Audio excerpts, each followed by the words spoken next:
All right, welcome to episode 10 of the Preserving Freedom podcast. Behind the Wire, a Marine service at FOB Rawa. Today's episode highlights a story that often goes untold, but is absolutely essential to the mission. Our guest today is Maria Rodriguez, a United States Marine who deployed to Iraq, serving in Al-Assad at FOB Rawa.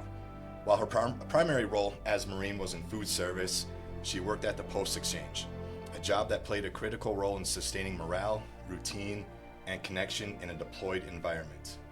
When we think about deployment, we often picture combat operations, but even inside the wire, combat can be experienced.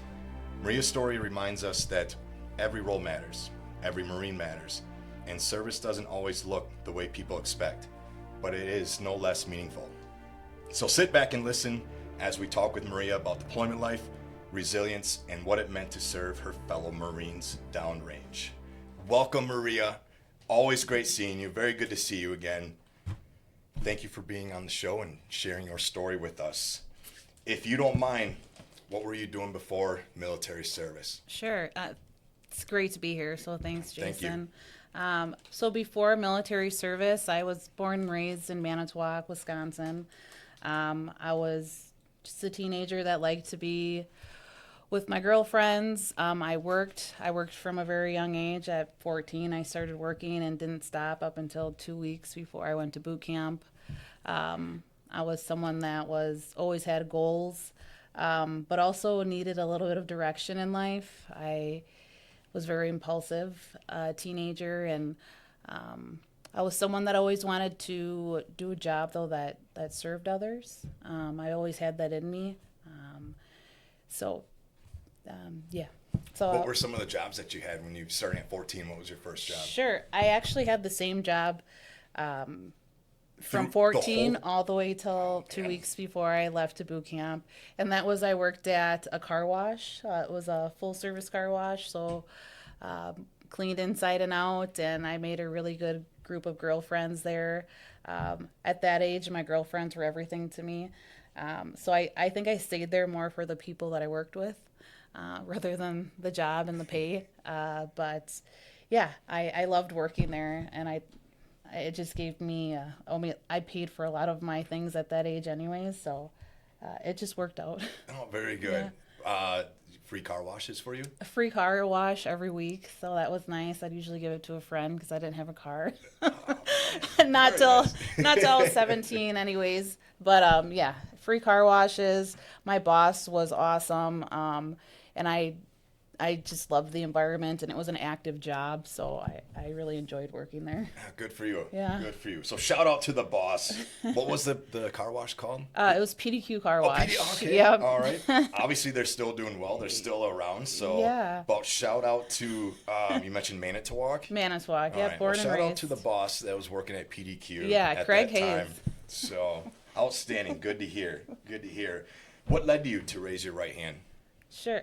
So when I was in junior high, I remember there was a day where all the freshmen got pulled out of, regular class, and we went in the auditorium, and our guidance counselors at Wilson Junior High in Manitowoc, they sat us down, and they wanted to talk to us about what is your plan after high school. And at that point, I had never even thought, what am I going to do?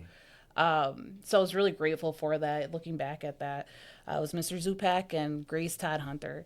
They gave us our options. You can go to college, you can join the workforce, you can be an apprentice, join a trade, or you can join the military. And I sat back and I thought, those are my options.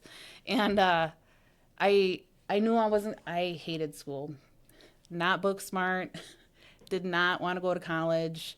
I was already working, so I wanted to do something different. I knew I wanted to leave Manitowoc. I wanted to do something that was maybe bigger than myself, and those other options other than the military didn't seem like they would fulfill those. Yeah.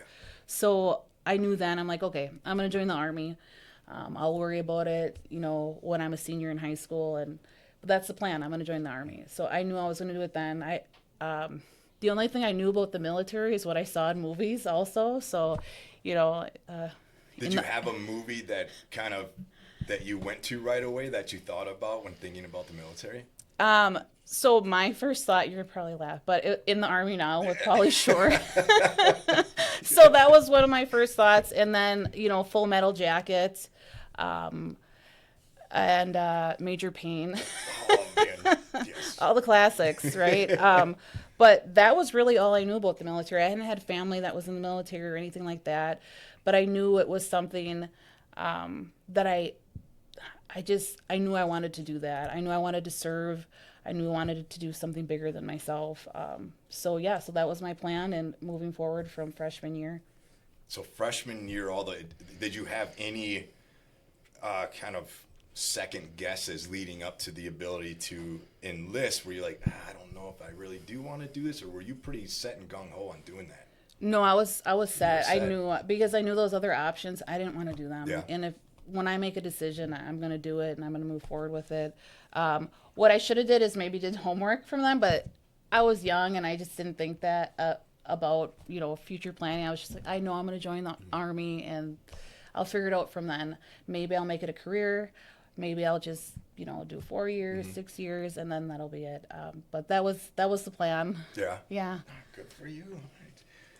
What year did you enlist, and what made you choose the Marine Corps? I know you mentioned Army when you first thought about it. Yes. But things changed. Yes, absolutely. So I enlisted in 2006. And initially, I took some time off after high school graduation, which was 2005. I wanted to be with my girlfriends, who again meant everything to me at that age. They were like family to me. So I took some time off, and then my plan was, when I was ready, I'm going to go visit the recruiters. So it was January 2006. I was ready. At that time, I was impulsive, and I did things that maybe weren't so great, that I knew it. If you continue this pattern, you're not going to be able to go to the military. So you better get your ass to the military now. Yeah. So I went down to the recruiter station. I went to go talk to two of the Army recruiters. And I don't know if they were having an off day, because I was a recruiter's dream. I was someone that was ready to sign anything.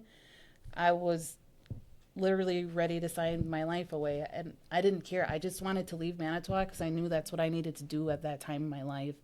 So I went to go see the two Army recruiters. There's two guys in there, and they're in their camis, and I was so excited when I saw them in their uniform. I'm like, yes, I'm gonna do it. And I don't know if they were tired or wanted to go to lunch, or just didn't take me seriously, but they didn't move forward with anything. They didn't tell me anything that was beneficial. And they didn't have to sell much to me. Like I said, I wanted to go. So I think, I want to say the follow-up was like, yeah, come back at the end of the week and see if you still want to do it.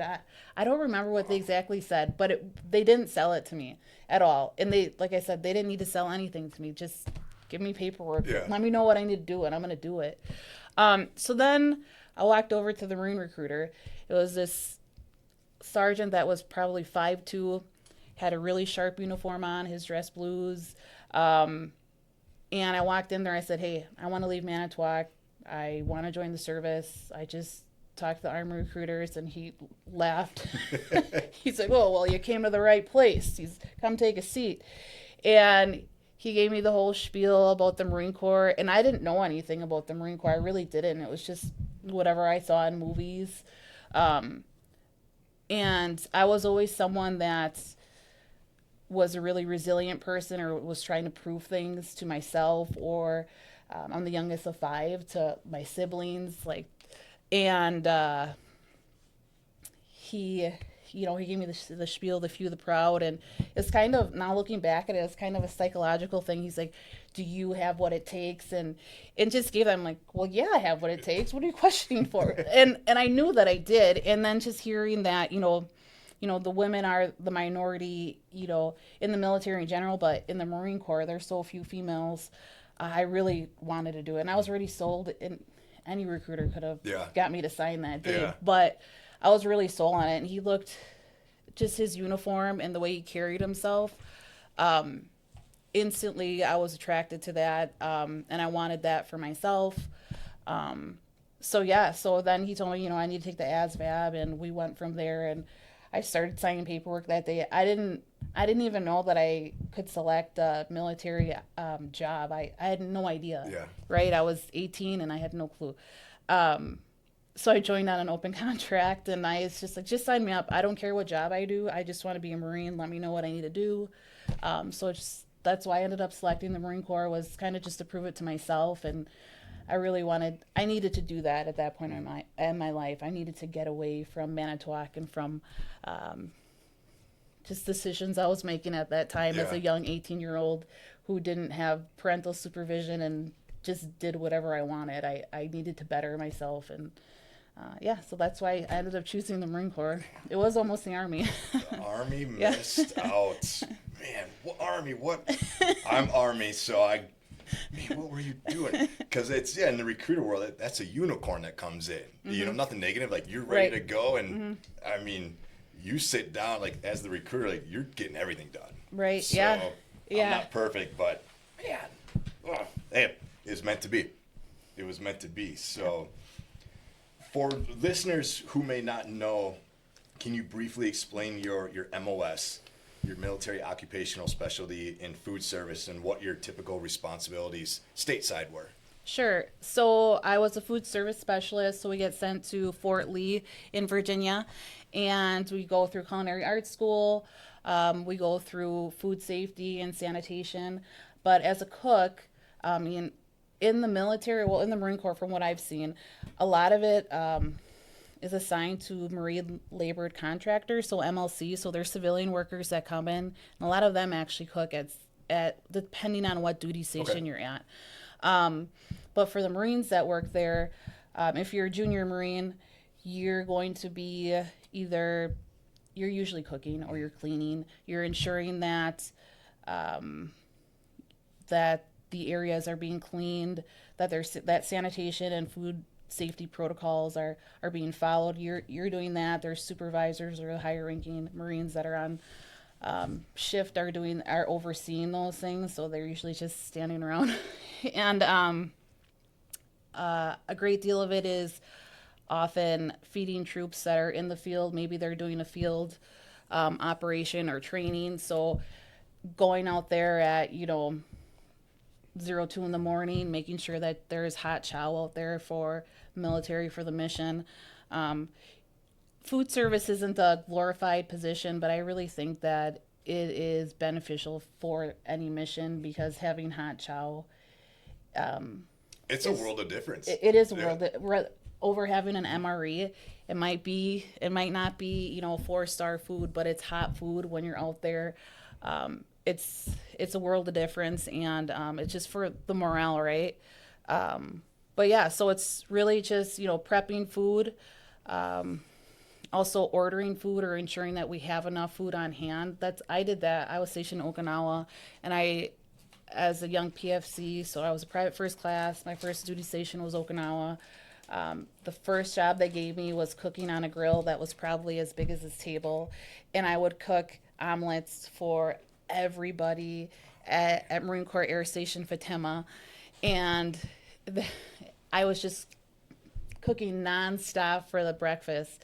It was a cool job because I got to see everyone and meet everyone as a young private first class in the Marine Corps at her first duty station. But I guess if you can get terminated from a job in the Marine Corps, I did from that position, and that was because every Marine is supposed to be fair and consistent. You're supposed to have the same amount of food. And there'd be these big meathead Marines that would come in, and they wanted huge omelets, so they'd fill their bowl just stacked with veggies and meats or whatever. So I would have to give them more than one serving of egg, and I would just get my ass chewed out from the staff sergeant that was overseeing it. Rodriguez, what are you doing? You can't do that. I'm like, well, they're hungry, and you could tell they work out and they want their food. And I would do that, or if they wanted hard-boiled eggs, a serving was 2, and they wanted more, so I'd give them 4. And anyways, I was quickly, I guess, terminated from that position, and they put me, my staff sergeant put me in the back of the chow hall, taking inventory and ordering food, and unloading food when it came in shipments and market dating food, things like that. That was a huge role there, and to ensure that we had enough food for the menu for the week, and then going over inventory with a marine labor contractor. So that was a big part of my job when I was in Okinawa. But stateside, I didn't cook very much at all. I tried to always volunteer for other jobs. Whenever our gunny or our staff sergeant said, hey, we need a body to go do this, send me. I like to travel. I like to meet other Marines, and I like doing different jobs. I didn't want to be a cook. Yeah. I didn't. So I didn't really have to do that a lot stateside. Even though the job is very important, I just wanted to do other things. Yeah. So I loved volunteering within the Marine Corps. Good for you. Yeah. Glad you got that experience too, outside of your original MOS with your fellow Marines. Deployment to Iraq. You're given orders that you're heading across the pond. Now, are you in Okinawa when you get orders to go to Iraq, or are you stateside? So I was stateside. Okay. So yes. So Oki was my first duty station, and then I got stationed West Coast at Camp Pendleton in California, and that's where I received my orders. Okay. What's your initial reaction when you're So- gonna head to Iraq? So with that, I got to my duty station at Pendleton. I'd been there for a week, and the Marine Corps is so different wherever you're stationed. So I was a junior Marine when I was in Okinawa. I was on a Marine Corps Air Station Fatima there. Things were pretty laid back, and I loved it there. I got to Pendleton. I'd picked up a little rank. I was a corporal, and things were just so different there. If I could describe it, it was like the Marine Corps, or how Hollywood portrays the military, like in your face. That's the way I saw things, and it was completely unnecessary at times. I could see if a Marine was jacking up and if they were doing something wrong, they needed to get jacked up. All right. But I felt like that was going on a lot for no reason. And I was there, and my Staff Sergeant Duarte, he told me, this is a chow hall, this is where you're going to be working, you're going to be overseeing this crew. And I just didn't want to do it. Man, I didn't want to be there. And so when I was still checking into that unit, so, you get a check-in sheet, you have to check into all the important places so you know where they are when you go to a unit. So I needed to check in with the commanding officer yet. So I had to put my dress alphas on, go in and do my Marine Corps march in there and salute him and, present myself. So I did that in his office, and in my head, I knew the commandant of the Marine Corps at the time. His MAR admin, there was a MAR admin note that said, any able-bodied Marine needs to deploy at least once. And at that time, I hadn't deployed. I was in Okinawa, and that's not a deployment. That was like a vacation. So, and I was also stationed there. So I was H&HS Squadron, Fatima, Marine Corps Air Station Fatima. So I couldn't leave there. They needed me as a cook, and I had to stay there. My roommate, she was deployable. She went everywhere. So when I got to Pendleton, I essentially realized I hated it, and I didn't want to be there. So I knew my only way out would be to volunteer, to go somewhere. And I did want to deploy, because I had been there for a week, and I seen junior Marines, and they had told me that they had already deployed once, twice. There was one kid that deployed 3 times, and he was so young. He was just a baby. And I didn't deploy yet, so I knew when I checked in my commanding officer that I was going to ask him if I could deploy. So I talked to him, and he's like, is there anything I could do for you, Marine? I said, well, yeah, now that you mention it, I have not deployed yet. And he asked me if I was married or I had kids, and at the time I was 22. I didn't have either. He's like, oh, well, you should go. The commandant of the Marine Corps wants. I'm like, yes, I know this. And so he said, all right, well, I'll make some calls. We'll see if it can happen. And I thanked him, and then I did my thing, and I left.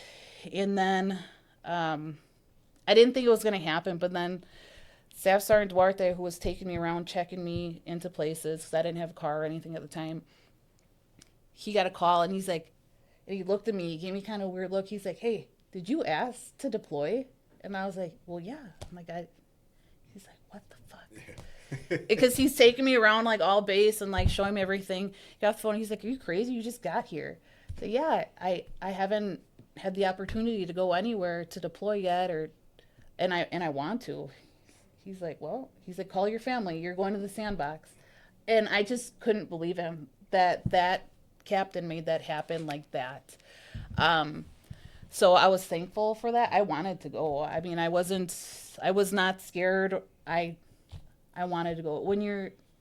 For me, I can't speak for all Marines, but for me, like when you're in the Marine Corps and when you enlist during a time of war, you know that you're probably going to go. And I wanted to go. Send me there. What can I do to help? So that was my mentality about it. And yeah, I was excited to go. And I soon received like hard copy orders. Corporal Maria Rodriguez, you're going to be going to Haditha or Forward Operating Base Haditha, working at the PX. And I thought to myself, I love the PX. I go shopping there all the time.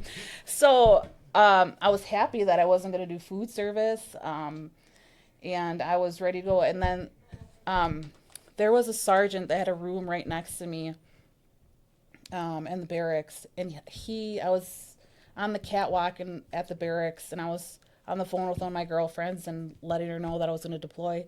And I was eavesdropping his phone call because he was on the phone telling his family he was going to deploy and that he was going to work at the PX. And his name was Sergeant De Vera, and he had been to Iraq 3 times. So this would be his 4th deployment. So he and I quickly became really good friends because he was also food service, and we both just happened to be working at the PX. So that was awesome to get to know someone that was in the same shoes, and he had so much experience, so he shared with me how it was going to be and how things were for him. So very good. Yeah. Always a great feeling knowing that you have someone with that experience that has your back and can follow in the footsteps. What do you remember most clearly about arriving in Iraq for the first time, that moment stepping onto Al-Assad? Yeah, I remember that it was Valentine's Day 2009, and I remember thinking, oh, this is so cool that I'm here on Valentine's Day, because what else would I be doing back in the States? Nothing great. I was excited, and I remember just seeing it, and Al-Assad is huge. I mean, they nickname it Camp Cupcake because it's huge, and it's so Americanized out there too. Yeah. I mean, there's a huge PX out there. There was a Domino's out there, a Green Bean Cafe, a Cinnabon. And I just couldn't believe that was all out there. And I guess I was just a little shocked because what I imagined in my head was completely different. So that's what Al-Assad looked like. Most of my Marine Corps girlfriends and friends that I had, they stayed at Al-Assad. I quickly found out that I was going to a forward operating base. So once I got to the forward operating base, Rawa, then I felt like, okay, this is real. And then I felt a little bit of fear just being out there. And then I was like, oh shit, this is real. But I told myself, you wanted this, so suck it up. You're gonna do this. This is what you wanted, and I didn't regret it or anything. But I just remember feeling fearful of just looking at the base, and it was literally out in the middle of nowhere, and just being like, man, I miss Manitowoc now. Be careful what you wish for. Yeah, absolutely. But yeah, so it was interesting. It was hot. It was dusty, and but I was ready for it. Yeah, that's what I wanted. So again, we're here with Maria Rodriguez, Marine Corps veteran, just getting to FOB Rawa. So if you hear PX for our non-kind of military personnel, PX is post-exchange. Al-Assad, that was a huge PX that they had there. For the kind of civilian terms, I don't know if you compare it to a Walmart, kind of depending, again, on different, Sure. Obviously at a FOB can be smaller ones, but to kind of give the civilian side of it, but it raises the morale, the post-exchange. But yet the one at Al-Assad, the first time walking through there, I'm like, it was like a Sam's Club almost, I felt. I don't know, it was just so huge. Absolutely, but, yeah. How would you describe, so you mentioned a little bit about, anything else with FOB Rawa. You mentioned kind of the reality sunk in, that's, kind of missing Manitowoc a little bit. Anything else that you can describe for someone who hasn't been there before? Yeah, absolutely. So, from the outside, I guess I can compare it a little bit. So, I work at a medium security prison. Um, and from the outside, it kind of reminds me of that prison. So, I work out at Kettle Moraine Correctional Institution. Um, Now they have, I want to say they were HESCO burials. So so forward operating base is, they're military installments out in the middle of nowhere, strategically placed, and they're very well secured. Um, there was one entrance there, and on the inside it's its own little town. So I feel like on the inside it's like any small town, like segregated a little bit. So there was like your poor side, and the poor side was where the CBs built wooden huts or wooden housing, and that's where all the infantry guys or the grunts lived. And I believe they had air conditioners, from what some of them said, but I don't know that all of them did. But they lived in the poor neighborhood, I feel like. And then there was a section that had a bunch of mobile homes, and they were really nice mobile homes, and we call them cans. And that's where, if there was any females at that forward operating base or higher ranking officers, that's where we stayed, and they were around us. So at that forward operating base, it's pretty much just run like a small little town. I stayed in a can, and I shared a bathroom with another female. And actually, the Marine Corps is so funny because you run into other Marines that you may have been stationed with in the past. In this instance, I went to boot camp with the girl.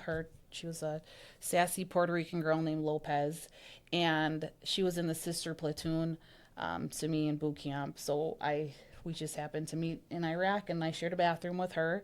But Small world. Small world, Wow. yeah, yeah. And there was about 1,000 of us out at that forward operating base, and I want to say it was like there was 7 or 8 females out of the 1,000 that were Wow. there. Yeah, and one of them was a civilian worker, and there was the 2 Marines. Eventually, a female staff sergeant came to the PX to work with me. She wanted to supervise me. And then there was a couple Army ladies that we quickly became pretty close to. Yeah.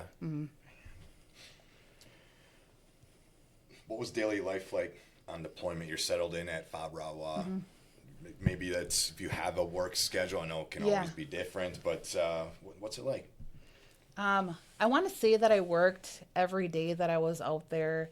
I worked under 2 sergeants, really cool sergeants that I became really close to. They were like big brothers to me. But I went to work. I want to say I had to be there by 7:30 or something like that. So went to work at the PX.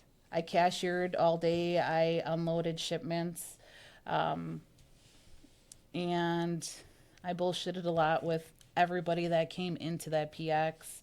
My sergeant was very cool, Sergeant Patansu. He was Italian sergeant out of Detroit. He knew every single NFL stat that you could think of, especially if it pertained to the Lions.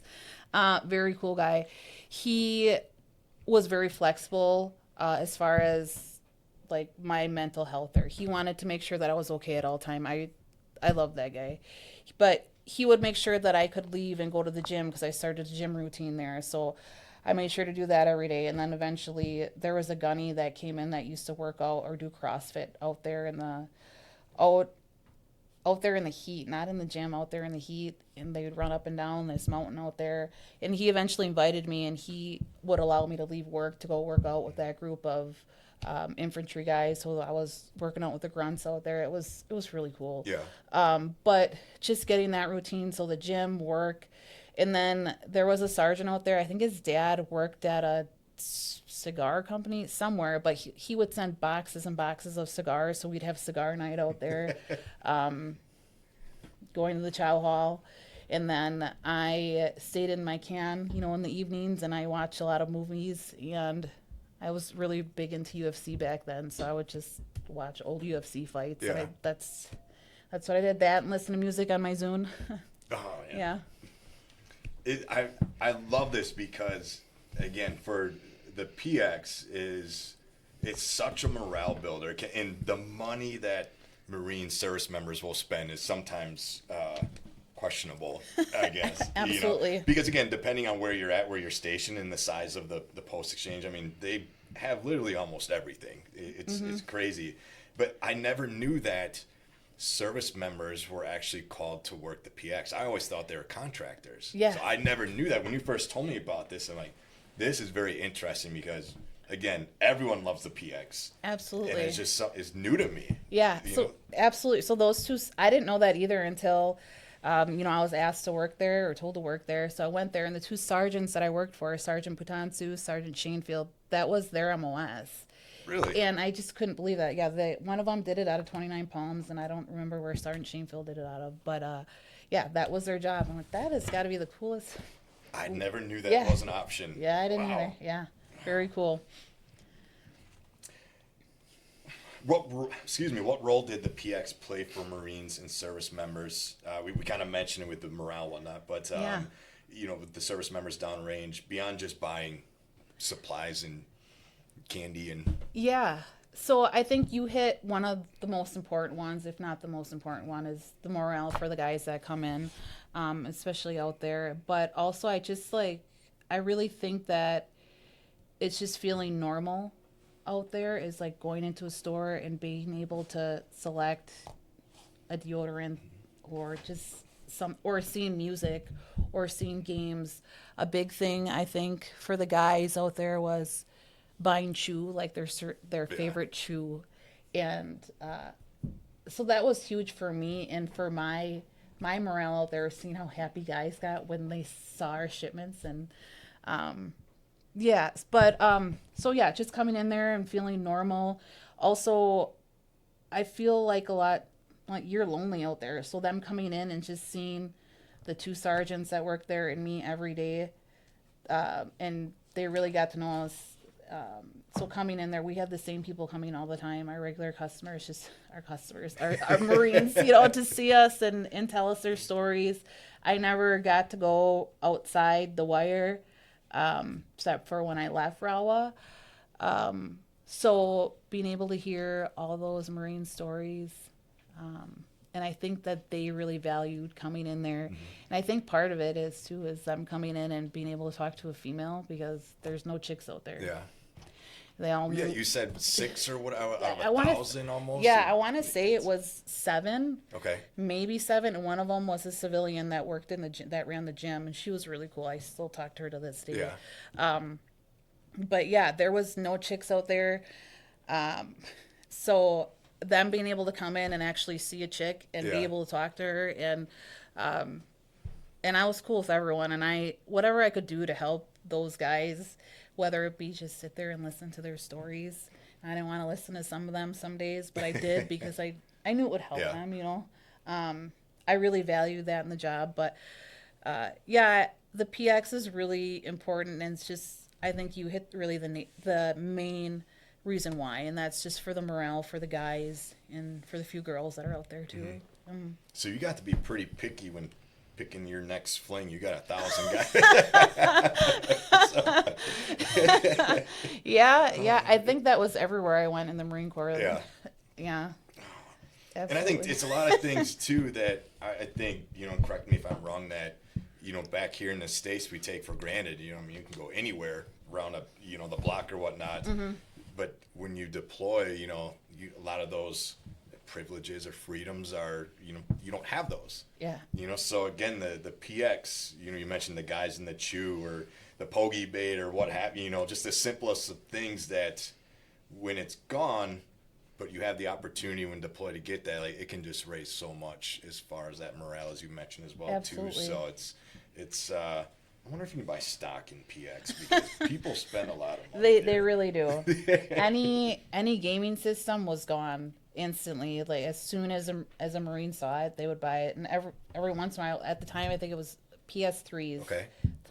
Wow, that was a long time ago, right?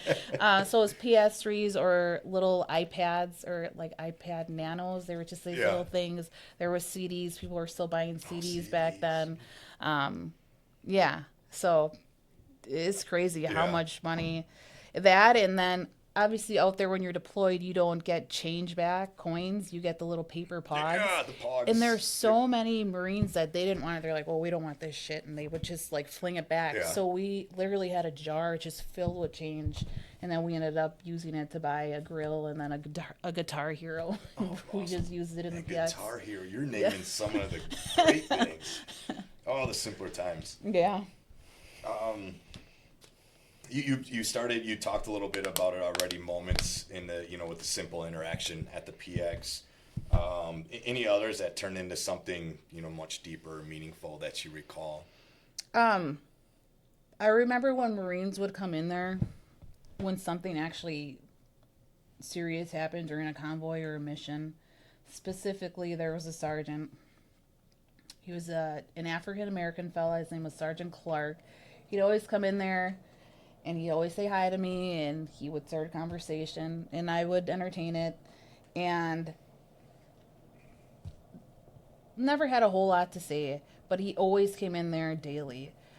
One day he came in there, and he was just full of sand. He didn't even look black that day. He didn't. He was full of sand, and he came in there, and like his whole uniform was dustier than ever. And he told me that the MRAP that he was in ran over an IED. He hardly said anything that day, but he wanted to come there and tell us that. And then he wanted to let us know that they were going to take him, like medevac him for his mental health. But him coming in there just to let us know, like, you're not going to see me anymore. I'm done here. Yeah. And you could tell he wasn't well. Physically, he looked fine, but mentally he was not. And that was the last time I saw him. And then there was 2 other younger guys. They remind me of surfers from California. They came in, and they must have been, it was the A driver and the other driver, and they were the ones driving the MRAP. Okay. That rode over the IED. They came in, and they thought it was the coolest thing. Jeez. They were laughing, and they couldn't believe it. They're like, yeah, we're out of here now. We get to leave. And just the difference between their reactions. They were physically fine. It was just interesting because they both came in within 20 minutes of each other to share their story, but everybody shared their story when they came in. I remember there was another young Marine. I can't remember his name, but I remember just looking at him and thinking, he's just a baby. What is he doing out here? He was so young. He was from Akron, Ohio. I do remember that about him, and he was a redhead. And he reminded me of that guy from, I don't know his name, but it's the Mad TV, the comic yes. with the redhead with the teeth. That's what he looked like. But he'd come in, and I felt like very motherly to him, even though I was only 22 and I didn't have kids. But he would come in, he'd tell a story, and he was a little shy. So I would talk to him, and I felt really empathetic for him because I feel like he'd be one that might get picked on. Yeah. Maybe. And I didn't know that for a fact, but that's how I felt. So I was very nice with him and always open and asking him questions and things like that. And he always liked this grizzly chew, and it was a green one, and I would put them, and those would sell out. Everybody liked that kind. And I always put one on the side for him, and he thought that was the coolest thing. And one day he came in, and he let me know something that happened during a convoy and somebody got hurt. He shared the story with me. It was friendly fire that happened. Somebody got essentially ran over by one of the Humvees or one of the MRAPs or whatever it was, and he saw the whole thing unfold. He was really shaken up about it. And I remember not knowing what to tell him, like, to feel better, because I can listen, but a lot of times I don't have good advice. So I didn't know what to tell him. I listened to him, and then I gave him a 6-pack of green chew. I'm like, look what I have for you. And he bought it, and we talked. And then I remember that time I'm like, you know what? Because he would ask me if I ever did a dip. remember I did a dip with him that day to make him feel better, and I had never done this before. But I think that I really helped. It was something so small and stupid, like, hey, I'll do a dip with you if it'll make you feel better. And he smiled a little bit. He's like, all right. He's like, really? I'm like, yeah, I've never done one before, but let's do one. And so I did a dip with him, and it was the worst decision ever. But just small stories and just hearing everybody's experiences out there. It was so much. And but the sergeants that were there too, I was thankful for them, because sometimes I think they could see the expression on my face. I didn't know what to say a lot of times, and they would step in and kind of give their mentorship or their fatherly advice, and I was very thankful for some of them for stepping in. But I can remember a lot of those stories, though, that stuck out to me. That's just whatever happened outside of the wire, or people would come in and tell me about things that happened with their girl back home or their wife, and a lot of stressful situations that happen out there beyond just being in war. So that's a huge, kudos to you for, the fact with, I think Sergeant Clark, was it? Yep, Sergeant Clark. The fact that he came back, there's value there, and something meant something to him, and what you all did at the PX for him to come back to let you know that he's not going to be there anymore. I think that is, and whether, you had a difficult time, which it is difficult times to find the right words to say, but never forgetting the value and the importance of listening. So Absolutely. That's a huge kudos to you. I think what you created was an environment for Marines, service members, that maybe they weren't so comfortable in sharing stuff, but they found the right person. Absolutely. And that is priceless. That is absolutely priceless. Absolutely. I felt like that was my job out there. After being there for a couple months, I knew, all right, this is why I'm here. It's not just to stock the green teas and cash these guys out. It's, to be a mentor, just to listen, even, again, if I don't have the best advice, just to be there, because that's what they need. Yeah. That's amazing. That truly, that's, applaud you for that. So, you mentioned service members opening up. What were some of the biggest challenges you faced during your deployment, whether mentally, emotionally, or physically? I think there was a lot, and more than I had anticipated going there. I thought, hey, I'm going to go there, do this deployment. I'm going to be all right. I'm going to come right back to Pendleton, and then I'll be almost done with my contract, and maybe I'll re-enlist. But there were a lot. So I guess I'll start out with the main one that sticks out is, after being in Rawa for several months, this is the worst thing that could happen, but I got complacent out there, right? I had my routine. I went to the gym. I went to the PX. I went to the chow hall. We did our cigar nights, watched my UFC videos. So I had my routine, and I thought, this is skate. This is easy. Nothing's going down. I was fearful when I came here for nothing, because everything's fine. It's been quiet. And I remember there was the Navy SEALs had a compound, and right behind them, there was EOD, and they would detonate things, and that just became normal to me. Didn't think it was a big deal. Sometimes the PX would shake a little bit. Didn't really think it was a big deal. One day I'm at the PX. She was there with me. My Sergeant Patantu, he was at the gym, which is right behind the PX. And we heard something detonate, and the PX shook, and in my head, because I'm complacent at this time, I just thought, oh, it's just the SEALs and it's EOD. They're doing their thing. Not a big deal. And she looked very suspicious, and she had this look on her face. You could tell right away she was concerned. I'm like, don't worry about it, Staff Sergeant. It's nothing. It's just EOD doing their thing. Don't worry about it. And she's like, I don't think so. And she was right, because the whole PX, usually when EOD was detonating whatever they needed to do, the PX didn't fill with sand, and it did. It was very smoke. It was a small sandstorm Yeah. within. And I remember there was an officer, and they're a really young officer, and he was shopping, and all of a sudden a siren went off, and it was really loud, and then my heart started beating. It's beating right now thinking about it. She's like, I told you. She's like, this is something. And then a master sergeant walked in, and he's like, ladies, we've been hit. You have to go take cover. Leave now. And the officer that was in there, I remember making eye contact with him, and he looked so scared. He was a young officer. And I remember not being scared, but just thinking, what? Holy shit. Yeah. Holy shit. And then, so I went and I grabbed my flak jacket and my Kevlar and grabbed my M4.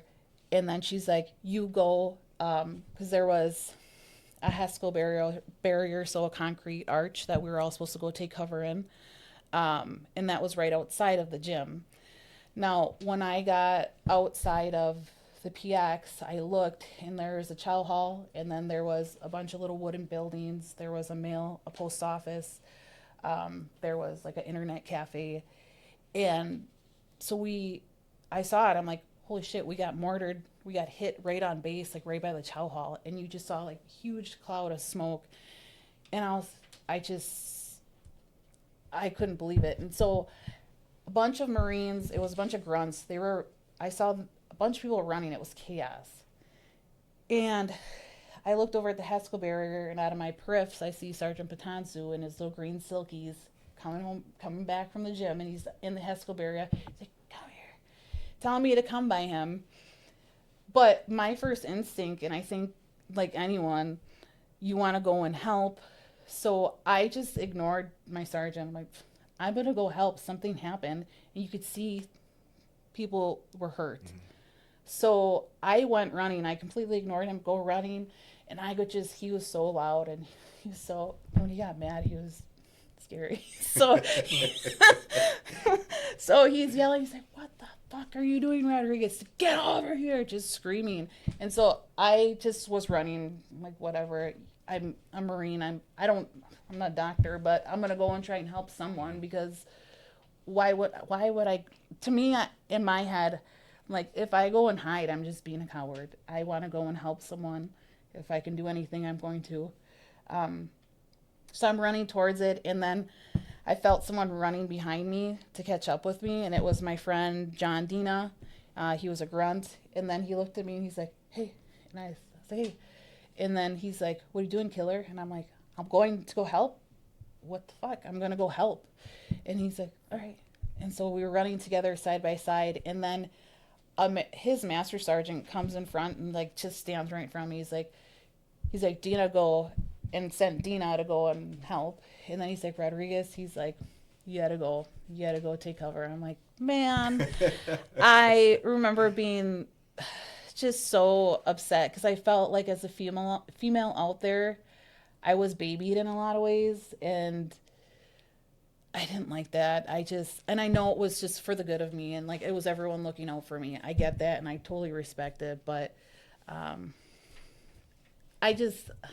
for me, I'm a Marine. I want to go and help, and I was just so frustrated. So then I go in the HESCO barrier where my sergeant is, and he is just, his face is as red as a tomato. He is pissed off. He's like, what? Just chewed me out. And I'm like, just don't even talk to me right now. I wanted to go and help. So you're yelling at me because I wanted to help? And he's like, you can't just do whatever you want to do. And just, he let me have it, and rightfully so, but I still feel like I wasn't in the wrong for trying to do something, but yeah. So, I mean, that weighed on me. And then after that happened, just thinking that I thought that we were going to get mortared all the time after that. I'm like, well, is this the time that it's going to land on my can? And then we did get mortared again after that. Luckily, it didn't land on anything substantial, but and then everyone was talking that while we were out there on the 4th of July, that we were going to get hit for sure on the 4th of July. So then there was just like that constant fear of what's going to happen. And then I remember shortly after that, it was like 3 a.m, and our cans were just shaking. There was something flew over us, and I don't know what was going on, and I never asked because obviously I probably wouldn't have. No one would have told me. But anyways, some sort of mission was going on at night, and our cans just shook, and I was ready to go back to Manitowoc at that point. I was like, all right, you did what you wanted to do out here, Maria. Time to go back. And man, I was scared. I was scared towards the end because shit was getting real out there. When you actually see people get medevaced out there, and after hearing stories of, different events and situations happening outside of the wire, so close, and I was ready to go. Yeah. So that, like, being out there and just having that in your head, and then just like other struggles that were happening, back home, hearing about things that were happening. Like my grandma passed away when I was in Iraq. Wasn't able to, go attend any of that. My brothers got federally indicted when I was out there. I got to hear about that on the news. And things that were just wearing a mental toll on me over time out there. And I'm always someone that thinks that I can come in and save. Mm-hmm. And so, like, not being able to be home, like, for my family, like, that was a struggle for me. But the positive from that is the sergeants that I had, they always had my back. Like, when things were going down, I would they were the people that I was closest to out there in Rawa. So I would tell them about it. The one sergeant, he let me use his phone to call my family from his room. And, but yeah, so just them having my back really meant a lot to me. But it ended up being a struggle out there, in a lot of ways, which in turn made me grateful for everything back home. Mm-hmm. I wanted to leave Manitowoc so bad, and then I really wanted to be back in little old Manitowoc. It's funny how that works. Yeah, it is.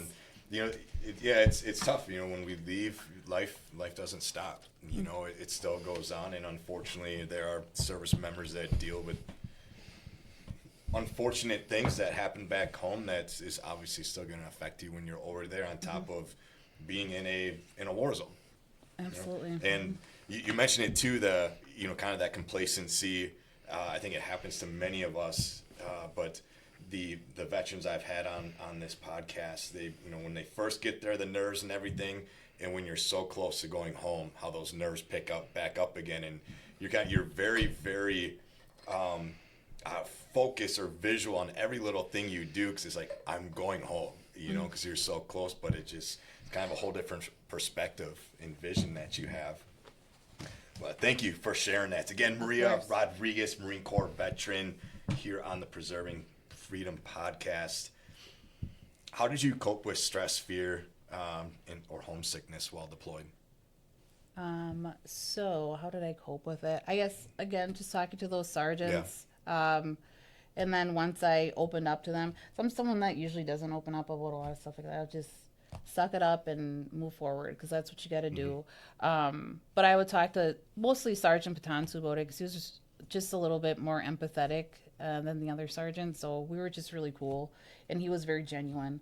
The other sergeant was very cool too, but I was just a little bit closer to Patansu. Again, him letting me use his phone, he didn't have to do that. It was something that he paid for to be in his room, and he let me use his phone to call back home. But just hanging in there, honestly. Just hanging in there the best way I knew how. Was like keeping my routine, going.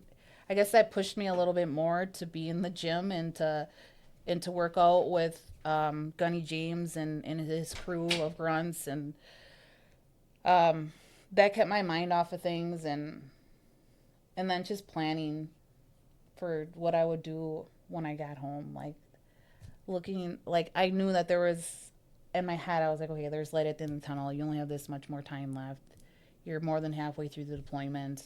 So just continuing to tell myself positive things to keep myself in positive state. And this sounds bad, but like ignoring anything that was, trying to ignore any problems as much as making them later problems, mm-hmm. and not now in my face problems that help me. Yeah. That just talking to who I could. I wasn't that close to Lopez. The girl I shared a bathroom with, so I didn't really share a lot with her. It was mostly Sergeant Patansu. He was very cool. But there was also some gunnies there that really looked out for me. They were all from 2-1, the grunt unit out of Pendleton.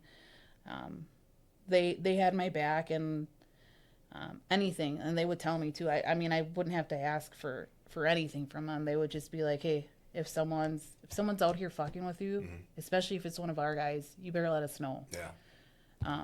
What a feeling. Yeah, for sure. And that gunny James, he was a former drill instructor, and like he showed me videos and like pictures, like he was scary. So I wouldn't want to be jacked up from him, but they had my back. There was another gunny too out there that he just had my back. So he ran me just like of a dad. And I remember coming out there and the armory gave me a parade sling for my M4, and most Marines had like, I don't know what you call it, but a sling that like you had your weapon in front of you and it was like alert to the dirt. And I had a parade sling, and I remember people like making fun of me for it. I'm like, this is what the armory gave me. I don't know. This is my first time in war. I don't know. You know what I mean? But that gunny, I forget his name by now, but he was from New Orleans. He was really cool. He's like, that's what the armory gave you? And he had this accent, this New Orleans accent. I'm like, yeah. And he goes, just hang on. And then he went, and I think that was a Boston accent, but he went and he had an extra sling, and he got me a nice sling so I could have my weapon in front of me and not, on my shoulder like I was about to go do drill. So, so yeah, I mean, just knowing that those Marines had my back, that helped me. Mm-hmm. Mm-hmm. It's the relationships that are built in all services. It's hard to, I don't want to say it can't be found, but it's hard to find that anywhere else, especially when you deploy and you go through things that you do with those fellow, Marines, Army service members. It's a bond like no other. Absolutely. That you create. I don't know if I've ever found it anywhere else. That's why when we did Missions of Honor, I felt like that weekend was so special because I was with a bunch of veterans and we all went through it. And I selfishly wanted to stay longer with them because it took me back to being in the Corps, and man, I loved that. And I didn't realize how much I missed that until I was there that weekend, and I was with, bullshitting with the guys, or like the guys were so funny, and it reminded me of being back in the Marine Corps and just Marines bullshitting and saying things. So so that was really special. Being a woman in the Marine Corps, woman in the service, you've hit on a few things. Obviously, you've had tremendous support when you were there, a lot that had your back. But anything else, as far as maybe especially going back almost 20 years or almost 20 years ago. Yeah. So, but that stereotype of women in the Marines, in the service. Yeah. I think that some civilians might have stereotypes that, women aren't, that we just do, that we don't have like important jobs, but that's untrue. I mean, I think Shayna, who went on Missions of Honor, she was intel. I mean, not anyone can do that job. No. My roommate Brittany, she helped with logistics on the ship. Again, not anyone can do that job. There's so many females that have really important roles. The toughest female Marine that I knew, her name was Sergeant Schuler. She scared the shit out of me. I didn't let her see it, but she was a scary lady. But she was a badass, that lady, Sergeant Schuler. I'll never forget her. And any Marine that met her, they remember Sergeant Schuler. She was part of the Lioness program in the Marine Corps. Okay. So the Lioness program was a program where female Marines attached themselves with infantry units, and the infantry, so the grunts, they weren't allowed to search the females over in the Middle East. So the Lioness program recruited female Marines that was their job. They had to, pat down, search females over in the Middle East. And I don't think just I know not any female can just do that. I mean, there's so many. I just think that we have such important roles, and not all civilians think that. And we, I mean, what we do really matters. Um, but I've just met some really tough females from my time in the Marine Corps. And I don't like to compare, but I'm going to. Some of the females that I met were tougher than some of the males. They could do more, pull ups, whatever. Um, but I think that, so there's that stereotype that we don't do, like our jobs aren't important or that we're just there for support. Not true. Um, Also, that we don't get put in a war zone either. We definitely do. We're right there with some of the guys. I mean, granted, a lot of the females that I deployed with, they stayed at Al Assad, and that's fine. But there's some of us that got spread out to forward operating bases that wasn't pretty out there. Yeah. A lot of us got to leave before those Marines. The females that were in my unit that were at a forward operating base, we got to leave before anyone that was in Al Assad. Just because of living conditions and what we may or may not have saw out there. But I guess I think, yeah. Can I will. pause? You're fine. Yeah. You are good. Absolutely. I will, and I have said this many, many times before. I am not saying it just because you are here in front of me, but you hit it on. I would love to deploy. Just seeing the reaction when I've deployed with females as well too, and their reaction to action. I would take them over the guys the majority of the time. I truly mean that. Because you kind of see them as the nurture and whatnot. This kind of just I'm no anthropologist or anything like that, but it's but when you see them kind of start to kick ass and that clicks, you're like, God, like damn, like all right, and I truly mean that. Like there are some badasses out there that will shut the men up very quickly. Absolutely. And I truly mean that. So. Yeah, I would. I mean, majority of the time, I'll take them over. The guys, we're just as chatty and drama too. Like, man, oh man, it happens. So, but you hit it right on the head. 100%. Like, don't doubt them. Yes. Don't doubt the ladies. Absolutely. Truly mean that.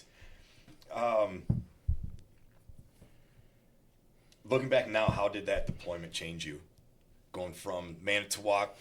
The Army screwed up recruiters. Gotta throw them under the bus again. Joined the Marines. You kind of asked to deploy. You did. Came back. How did that change you? I think in a lot of ways, but the first way is, I've always had respect for any veteran, but just having more respect and just like the more knowledge that now that I have been to war, the veterans before me, what they did, and some of them didn't volunteer like I did, right? So just having more respect for them. I didn't know that I could have any more respect, but just like knowing what I went through and I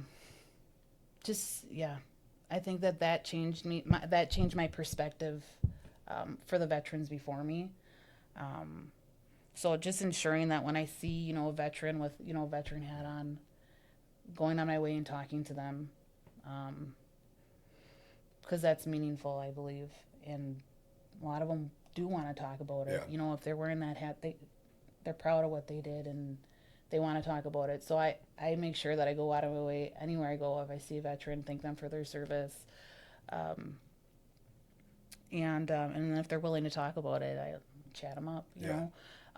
But also I think that it changed me. It just made me realize I was more confident when I came back. I was in the best shape of my life when I came back.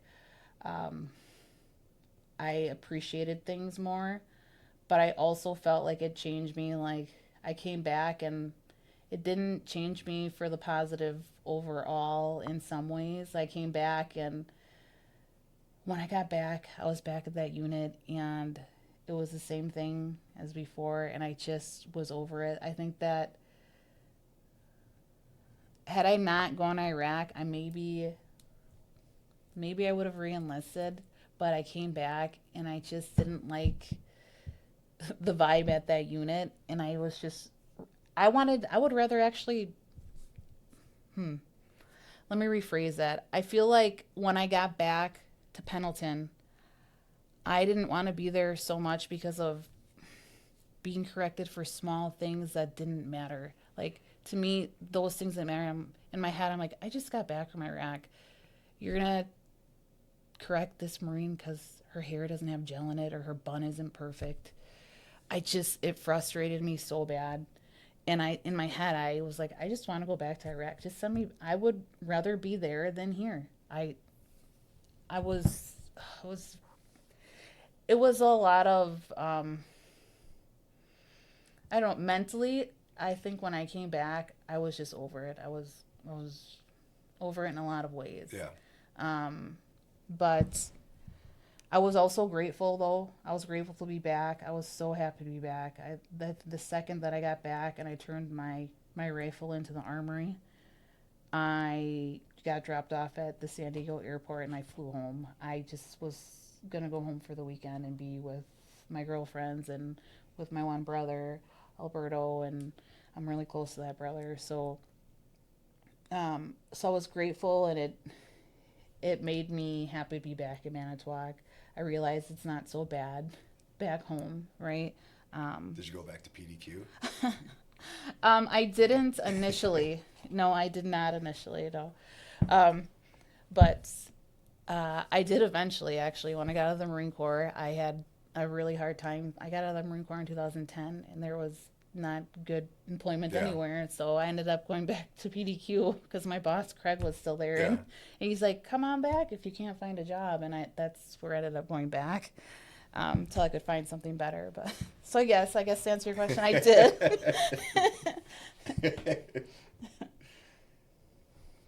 Going back just a tad here, Mm-hmm, coming yeah. back home after deployment, aside from, I guess, the feeling of being back in the States again, what's that like for you, back in the free world? It was a relief. I was so happy to have a cell phone, right? Right away I hooked my cell phone up. I was so happy to be out of my camis and just in my civvies and being able to go shopping. And I went to the PX at Pendleton, and I went shopping, and you know, I'm still a woman at the end of the day, so going and getting makeup and a purse, I was just happy to do regular normal things, and to overall just feel safe and not watching my back as much as I thought I would. But I feel like that's never stopped. Yeah, it's hard to do. It is.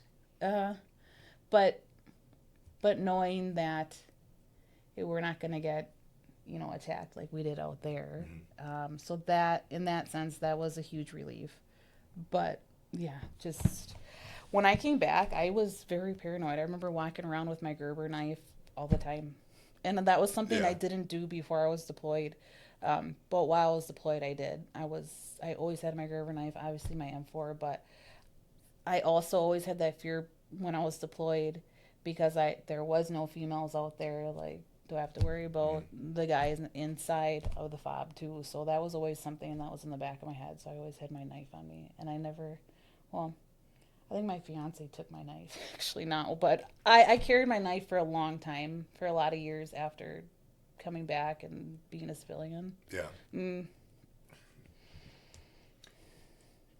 How was the transition for you coming back to civilian life? You mentioned a few things, obviously kind of that awareness, always kind of looking at your back, being overseas, for a deployment for a year in a completely different surrounding than what we face here. But then you come back to where it's, unfortunately, things do happen. But I think it's fair to say nothing like a, combat zone or war zone. Yeah. So coming back, I came back to Manitowoc. I was happy to be out, but I struggled a lot when I got out. I did. I remember I was on terminal leave, and I was home for 2 days, and I got arrested for beating up a guy at a bar. Oh, geez. Yeah. And I had never been in trouble really my whole life. Yeah. But it was mixing alcohol with being paranoid and then being touched inappropriately at a bar. And I had too many Grey Goose and Red Bulls that night. And I beat the guy up. And I got arrested for it. And I was on terminal leave. I struggled when I got out. I did.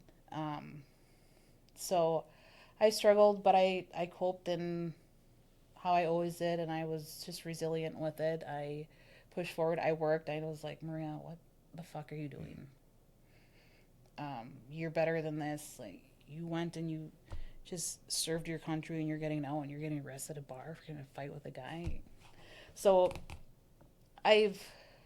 in my life, I've made impulsive decisions like that night, but I have a good enough head on my shoulders to talk myself down from it, even if I already made a poor decision. So I just focused on working.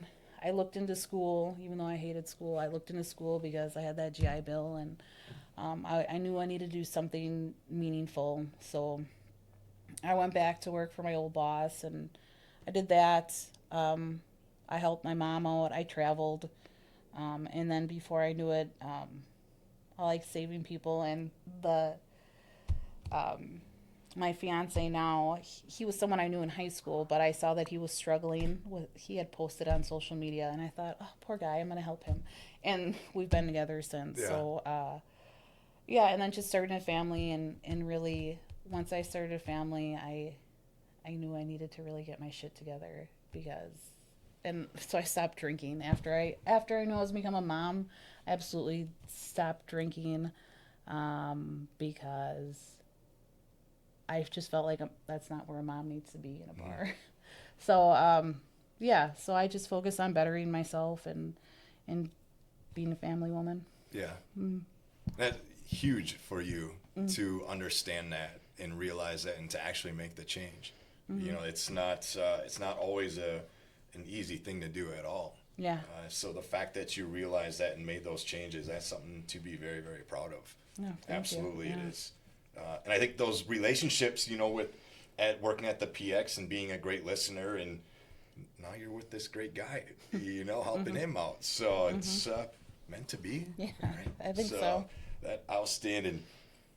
So you mentioned briefly missions of honor. So last year, you were chosen to go to New York City, Freedom to Liberty 3. Tell me about your experience with Freedom to Liberty that is presented by Missions of Honor.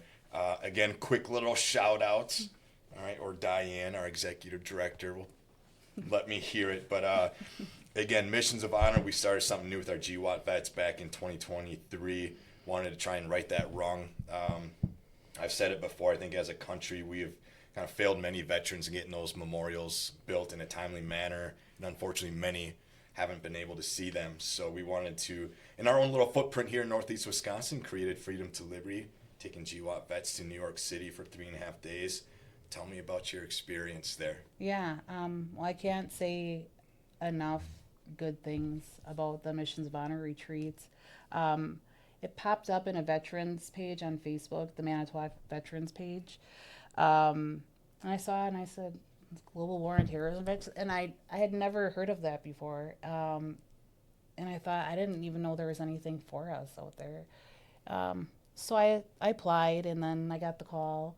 And I was just thrilled. I feel like I never win anything. And I was so excited and pumped to go. And just from, day one of having that first meeting, I just felt so welcomed, and everyone was so positive and excited for the trip. I met my roommate, and I don't know who pairs roommates up, but whoever does it, I think they probably worked for like Tinder or something before because they did such a good job. And it's not just my roommate Brittany and I, but like looking at everybody else. I'm very observant, and I'm usually quiet, like in social settings, and I like to sit back and just everybody seemed to like really connect with their roomie. Or I heard stories of their roomie really helping the other one if something went down over the weekend, which I think things did.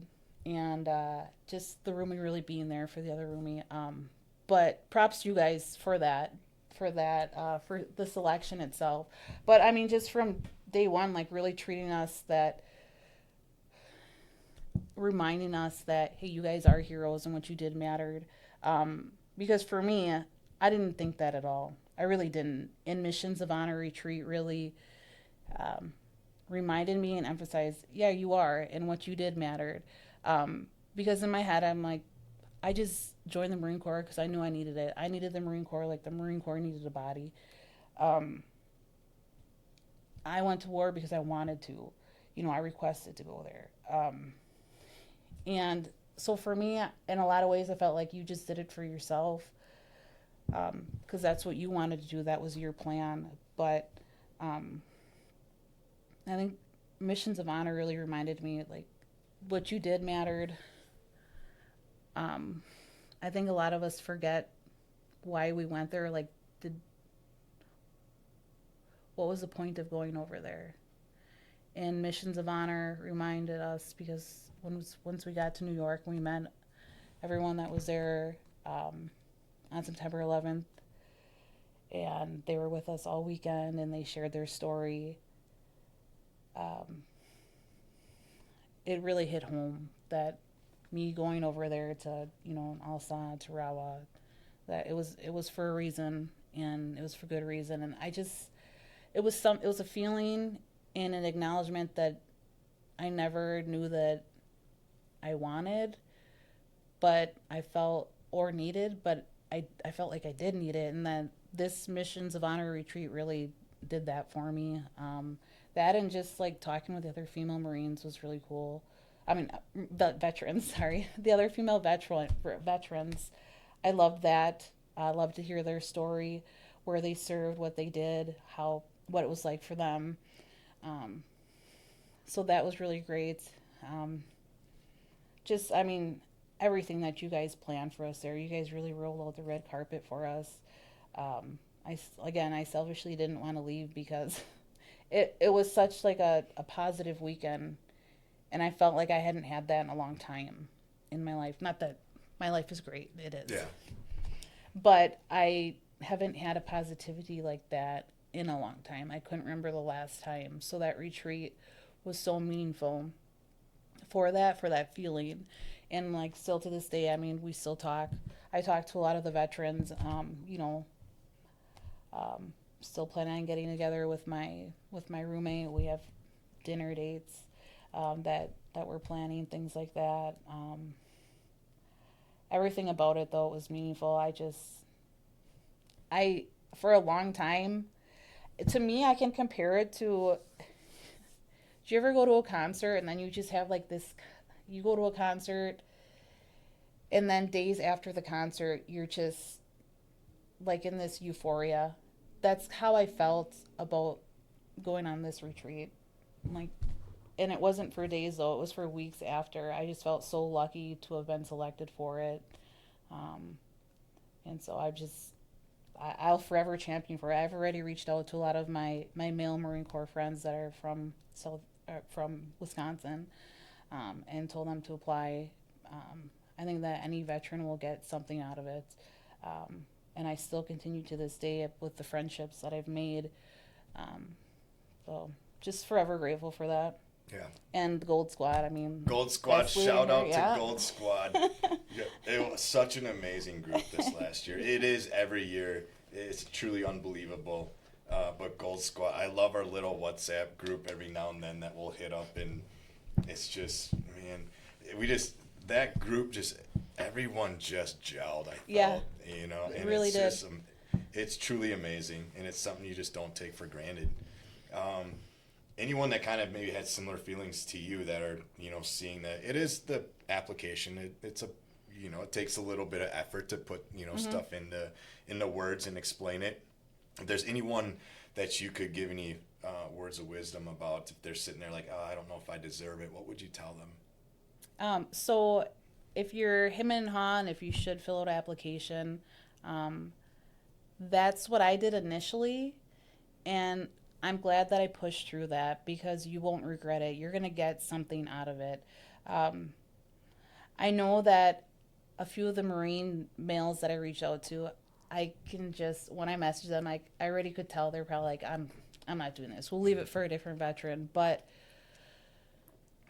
I would ask you not to think that way. We all served in the war in one way or another. The Global War on Terrorism veterans. It's so meaningful to get together with a group of GWAT vets and share your stories and hear why what you did mattered. And this trip really emphasizes that. Just fill it out. It'll be one of the best things you could ever do in your life, really. I can't say enough good things about it. I will forever champion for this nonprofit because Missions of Honor. I feel like it changed me in some ways that that I will be forever grateful for. And it will for you too, I believe. Yeah, it's perfect. And I think, in my opinion, those that feel like, oh, I'm going to save it for someone else, I think internally you do need that more than you think. Absolutely. You know, just an opinion. I've kind of seen it. And same with our older veterans as well, too. You know, if you haven't been on that honor flight yet, get signed up. You deserve a seat on one of those missions. So my last question to you, if you could speak to service members today, what message would you give them? So service members today, for one, I'll say hang in there because we've all been, when we've done active duty, we have our high points and our low points while we're in, and they make you rethink about what you signed up for. But in the grand scheme of things, looking back, those 4 years that I did in the Marine Corps, joining the Marine Corps was the best decision I could ever make in my life. I'm forever proud and grateful for it. And I always have just that sense of pride. Like, I know what I did and I know why I did it. Hang in there and consider for me, I wish that I would have had a mentor when I was in the Marine Corps, because if I did, I probably would have re-enlisted, and I feel like that would have been a better decision than going home. Home's always going to be there. In your time in the service, it'll go by quick, and before you know it, you're back home. So unless you have a solid plan, I guess maybe find a mentor to help guide you in what you should do. Yeah. I don't know if that sounds bad. No, it's perfect. It's your answer. There's nothing wrong with it at all. Every little bit helps. We've had a lot of great. I always ask that question at the very end because I'm always curious what people have to say. And so far, of the 10 I've had, there's no wrong answer, and it can always benefit somebody. Because it is after the fact. It is easier to be like, man, I wish I would have stayed in or something like with anything. It's always easier after the fact, but it goes so fast. It really truly does. So. In closing, Maria, thank you. All right. Thank you for raising your right hand, for leaving home, and for serving in a place most Americans will never see and never truly understand. Your time behind the wire at FOB Rawa wasn't defined by headlines or medals. It was defined by sacrifice, resilience, and the quiet strength it takes to keep going when the world feels very far away.